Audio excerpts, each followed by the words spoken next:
Maayong buntag mga ka-farmers. So gahapon di ay natuloy ang sparring ni Junes TV versus 105. So by the way dol, may ano siya, may feed sa atang bagong gawa yon. Bisakol TV vlog. Mo na iyang gihimo dol. So gahapon wagi ko magtuo og magdahom dol nga mudayon yun siya sa time na gi-schedule kay nag-ulan man. So gahapon dol, malang gani kay wala na ako kabalik are. Kay sa akong trabaho dinhi karon, kung mag-ulan, mo trabaho gyud ko. O before ta magpadayon sa tong sultidol, alang tawa lang ninyo. So nakaka-recover na gid ang atong mga gipaningkamutan dinhi nga maulian. So atong gihimo karon, padayon lang niya punta sa pagtangtang ani. Kining mga bunga nga gagmay dol. Kay aron makapokus gid siya sa iyang punuan o sanga. So gahapon July 5, yan, balik naman si Junes TV pag sparring. So dinis sa tong video karon dol, kay tungod lagi hilig ta sa boxing, bisan kung may edad na tagamay, willing ang hipon ko makipag sparring kung kinsay mga kusunadang mahilig po sa boxing. Pwede na ko yung ngarion sa location ko, Sitio Kabulihan, Barangay Pulo. Sa mga mahilig lang, wala mo ko ipili nga kontra dol, bisan kung mataas man, gamay man o mats lang. Wag ni problema sa kuha. Kaya nga no, sparring naman. Dili ta ng kwandol kay wala na ta na sa tamang listahan. Ano lang, sparring lang. Wala ko ipili dol. So sa mga hilig sa boxing, hilig sa mga ganung nga laro, pwede kayo mo mga Onya adol, ato po lang ischedulean, no? Kay dili naman ako priority karon dol ang inana nga kuan. Profile ako dol. Putrendingin siya dol pag boxing nga ato ang isgutan. Mutrendingin siya sa social media. Kaysa wala dol, mao man itong na content ang pagbaboxing. Pero kaso lagi kay na restriction ta, na violation to dol. Na medyo na kon siya, na panluyat ta sa pagbaboxing. So yun, planuhan ako ang pag-gardening. Nya dol kay na kuha naman ko na yung trabaho. So nabiyaan na to ang pagbaboxing. So karon dol, murag ning balik-balik na pong atong lawas o ganado. So ang akong ipalabot din sa atong video karon dol, kung kinsay hilig lang, pwede rin nyo bisitahon. Kay ato na siya ng schedulean o time or araw. Kaya pwede kita makaduwa. Ipasalig lang ko sa inyo po nga singuton ginsad mo. Kay at naman sa nga paningkamutan nga makuha gid. So mo ni karon dol, padayon gyud punta sa pag-share sa inyo aning atong trabaho karon. Kay maano man gini dol ang magandang pangita, hanap buhay sa probinsya.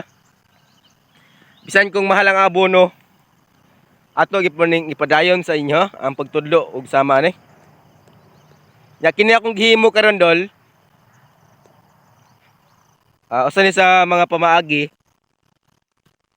nga makarecover ang atong mga ipantanom. Kung kita magtanawan itong gihimo karon, sayang gini dol.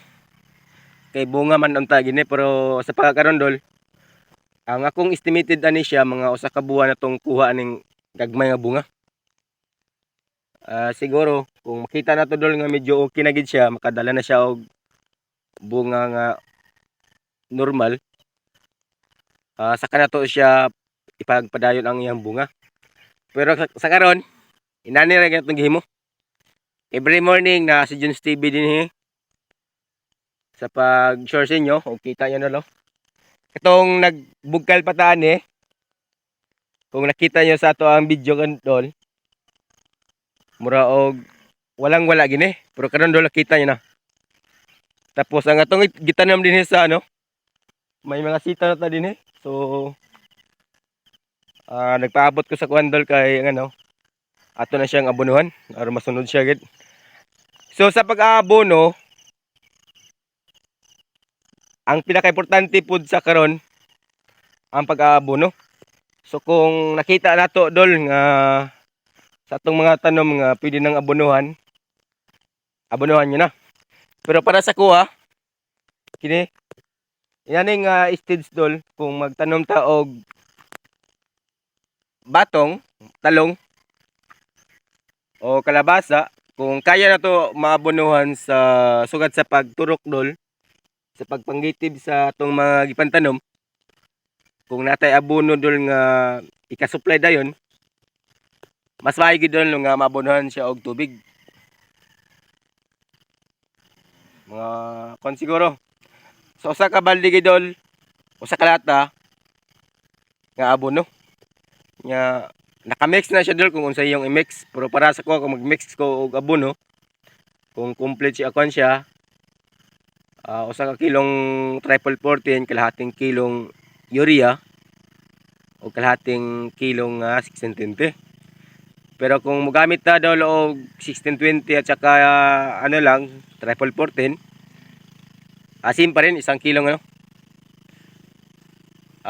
triple 14 at saka kalahati ang 1620.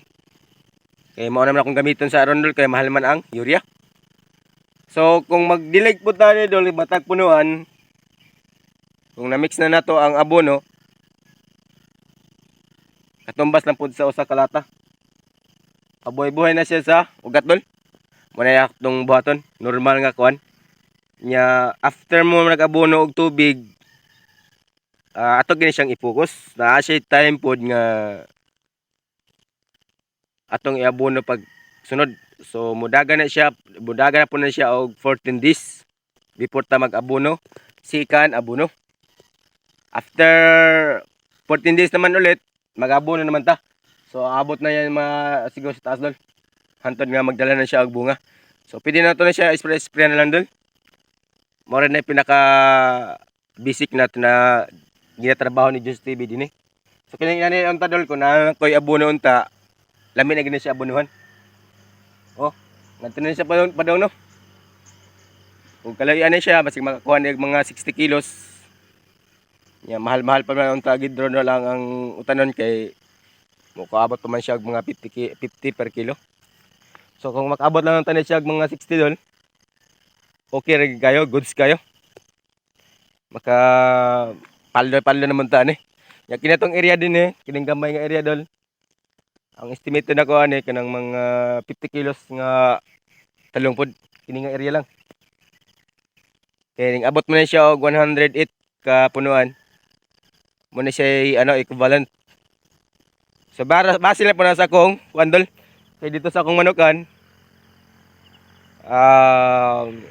sa 15 ka punuan mo harvest man siya og 4.3 por hapit mo 5 kilos dol ang atong harvest na to say og kilos sa 15 na nakapunuan dol nya kini kay 108 man ni kapunuan. So kung ato ni siyang ma-recover pohon, mo na siya maabot makuha. Nya kini po din dol nasa mga 30 ni ka kilo kung makuha na gini siya. Pero nakita nyo,